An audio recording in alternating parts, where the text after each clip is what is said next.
अस्सलाम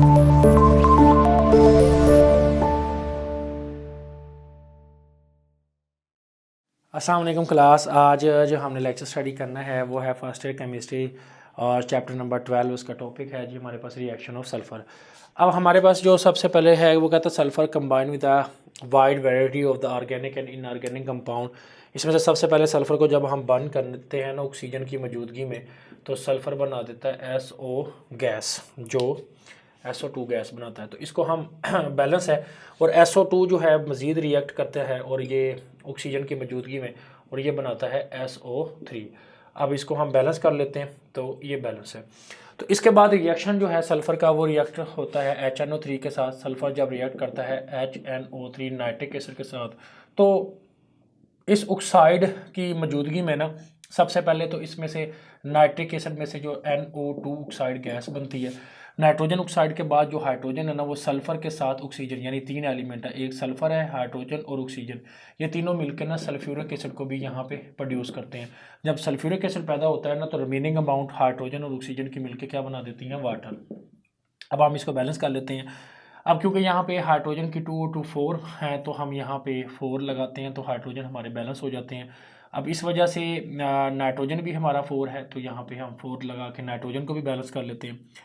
अब हमारे पास जो ऑक्सीजन है उसको हम अगर देखते हैं, तो हमारे पास ऑक्सीजन जो है उसको मल्टीप्लाई करते हैं, तो ये 12 है, और इधर हम देखते हैं 4 × 2 8 8, और ये 4 जो है हमारे पास, यानी 4 को मल्टीप्लाई करें 3 से, तो ये हमारे पास हो जाता है 12।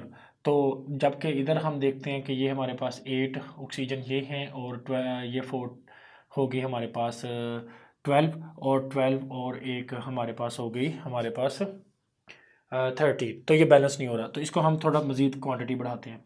हम क्या करते हैं कि लाइक हम यहाँ पे 2 लगाते हैं, तो हाइड्रोजन की क्वांटिटी हमारे पास 2 और 2 6 हो जाती है। हम यहाँ पे 6 लगाते हैं, और 6 लगाने से हमारे पास हाइड्रोजन की तादाद हमारे पास 6 हो जाती है, लेकिन नाइट्रोजन भी 6 है, तो यहाँ पे 6 लगा दें, नाइट्रोजन भी हमारे पास 6 हो जाती है। जब नाइट्रोजन 6 हो जाती है, तो हमारे पास नाइट्रोजन 6 होने से क्वांटिटी जो है इसकी बैलेंस हो जाती है, हाइड्रोजन के भी बैलेंस है। अब हम देखते हैं कि इसके ऑक्सीजन के बारे में, तो ऑक्सीजन देखते हैं। ऑक्सीजन यहाँ पे 6 × 3 जो है हमारे पास वो होता है 18। तो इधर हम देखते हैं यहाँ पे 12 + 4 जो है हमारे पास 16, और +2 18। तो अब ये इक्वेशन बैलेंस है। उसके बाद हम नेक्स्ट अगला है जी, due to the low electronegativity, ये रिएक्ट करती है विद AgCu और जिंक वगैरह के साथ और मरकरी के साथ। तो सबसे पहले हम रिएक्ट करवाते हैं जी इसको Ag के साथ। सिल्वर के साथ जब सल्फ़र रिएक्ट करती है, तो ये बेसिकली रिएक्ट करके बनाती है Ag2S। तो इसको बैलेंस करने के लिए हम यहाँ पे 2 लगा देते हैं। उसके बाद ये रिएक्ट करती है कॉपर के साथ। कॉपर के साथ जब सल्फ़र रिएक्ट करती है, तो ये Cu2S बनाती है। उसके बाद हम मरकरी के साथ Hg के साथ करते हैं सल्फ़र को, तो ये बनाता है HgS। उसके बाद है KCN के साथ जब रिएक्ट करती है, तो पोटाशियम सायानीड के साथ जो हमारे पास रिएक्ट करता है साइनो कंपाउंड CN, तो इसके साथ सल्फ़र रिएक्ट करके हमारे पास KSCN कंपाउंड बनाती है। उसके बाद रिएक्शन करते हैं हैलोजेंस के साथ बारी बारी। सबसे पहले सल्फ़र है वो रिएक्ट करता है फ्लोरीन के साथ F2 के साथ, तो इसके साथ मिलके वो बनाता है SF4। अब यहाँ पे ये फ्लोरीन के 4 मालिकूल हैं, तो यहाँ 2 लगाएं, बैलेंस है। अब ऐसा होता है कि यही सल्फ़र जो है ना हमारे पास ये फ्लोरीन के साथ मिलके रिएक्ट करके SF6 भी बनाता है, जो कि इलेक्ट्रिकल डिवाइस में इस्तेमाल होता है। तो इधर हम इसको बैलेंस कर लेते हैं। अब क्लोरीन से भी रिएक्ट करता है। अब क्लोरीन से जब सल्फ़र रिएक्ट करता है, तो 2 तरह के मालिकूल बनाता है। एक तो ये बनाता है HCl2, जो बेसिकली ये जो हमारे पास होता है रेड लिक्विड फॉर्म में।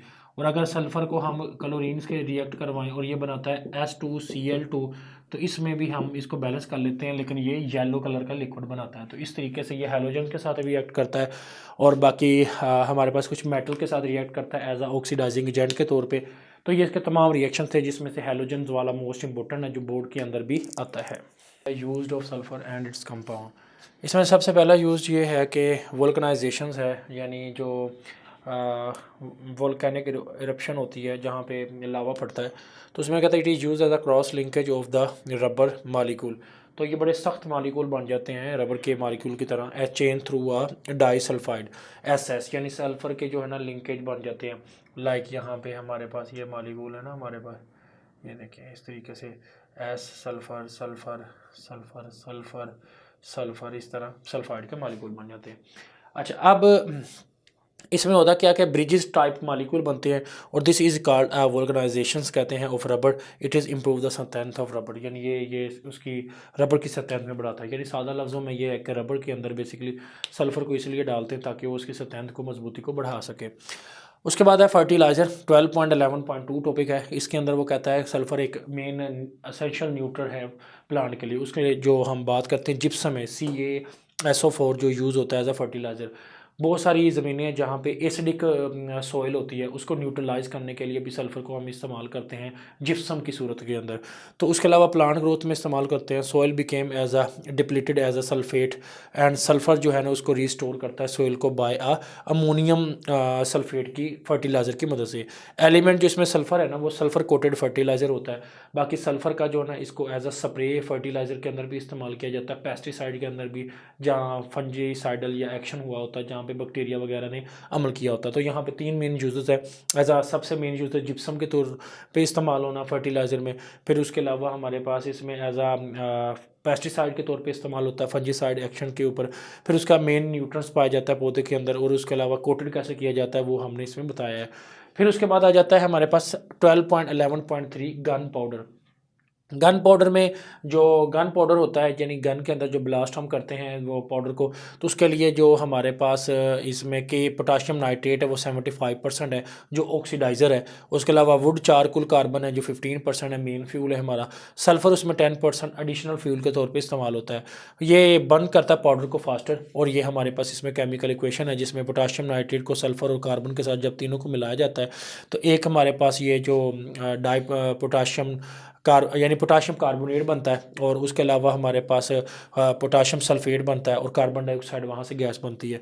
और साथ नाइट्रोजन गैस जो है वो सबसे ज़्यादा ब्लास्ट करती है और ज़्यादा वो जो है रिएक्टिव है। तो ये मेन वहाँ पे हम कह सकते हैं कि कंबस्टन करती है। और इसके अलावा गन पाउडर जो है इस तरह जो ब्लास्ट होता है।